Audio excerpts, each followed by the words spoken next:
लोग देखते हैं chapter 3 business environment. Business environment होता क्या है वो पहले समझते हैं। बिजनेस एनवायरनमेंट वो होता है कोई बिजनेस को आउट एक्सटर्नल फोर्स अफेक्ट करती है। कैसे गवर्नमेंट बहुत सारी टैक्सेस लगा दी, वो बिजनेस का परफॉर्मेंस भी अफेक्ट होता है।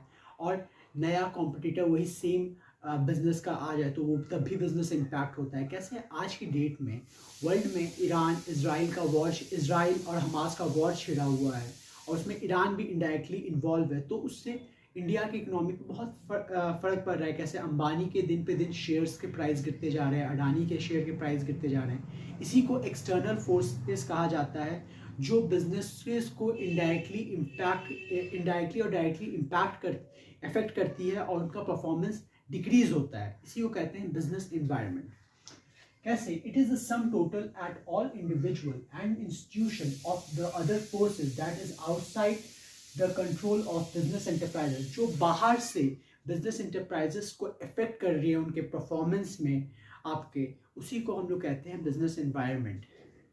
Enterprise but affected the performance of the business, जो बिजनेस का परफॉर्मेंस अफेक्ट करती है। वैसे ही कैसे अभी इसराइल और हमास का वॉर छिड़ा हुआ है और इनडायरेक्टली ईरान भी उसमें इन्वॉल्व है, तो इंडियन इकोनॉमी को भी उससे अफेक्ट हो रहा है। तो अंबानी अडानी का शेयर दिन पे दिन गिर रहा है, उसी को कहते हैं हम लोग बिजनेस एनवायरनमेंट। ये एक एग्जांपल से मैंने आपको समझाने का कोशिश किया।